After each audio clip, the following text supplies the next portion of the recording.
Hi, welcome back to my channel. So in this video we will discussing about the recent India-China clash. So in this dispute our 20 Indian army personnel including the commanding officer of 16th Bihar regiment lost their lives at the hands of Chinese troops in the Galwan valley of Ladakh. So the Galwan Valley is located in eastern part of Ladakh. The clashes came amid a de-escalation process in the Galwan area that was started last week after a month-long standoff between the troops at several points along the line of actual control in Ladakh and Sikkim.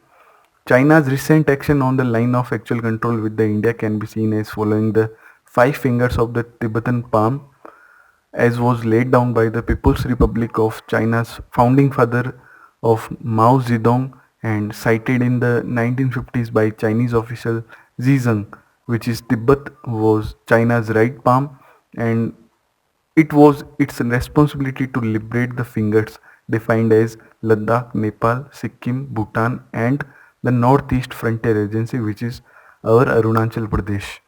There have been seen too many face-offs between India and China like Kongakala in October 1959 and Doklam standoff in 2017. So the major one was Sino-India war in 1962. What was the main cause of Sino-India war in 1962? The main cause of the war was a dispute over the sovereignty of the widely separated Aksai Chin and Arunachal Pradesh border regions. Aksai Chin claimed by India to be belong to Kashmir and by China to be part of Xinjiang contains an important road link that connects the Chinese region of Tibet and Xinjiang, and another reason was we did the asylum to the Dalai Lama in March 1959. So the situation is very tense from both sides. Many diplomatic talks are going on and major general level talks are also holding. So the cool-headed thinking is the need of the hour. All this comes at a time when COVID-19 crisis demands the full attention of the government. The economy needs to recover from the stagnancy of the last few months.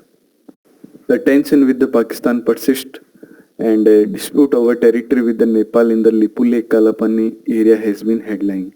There is considerable turbulence generated by all this.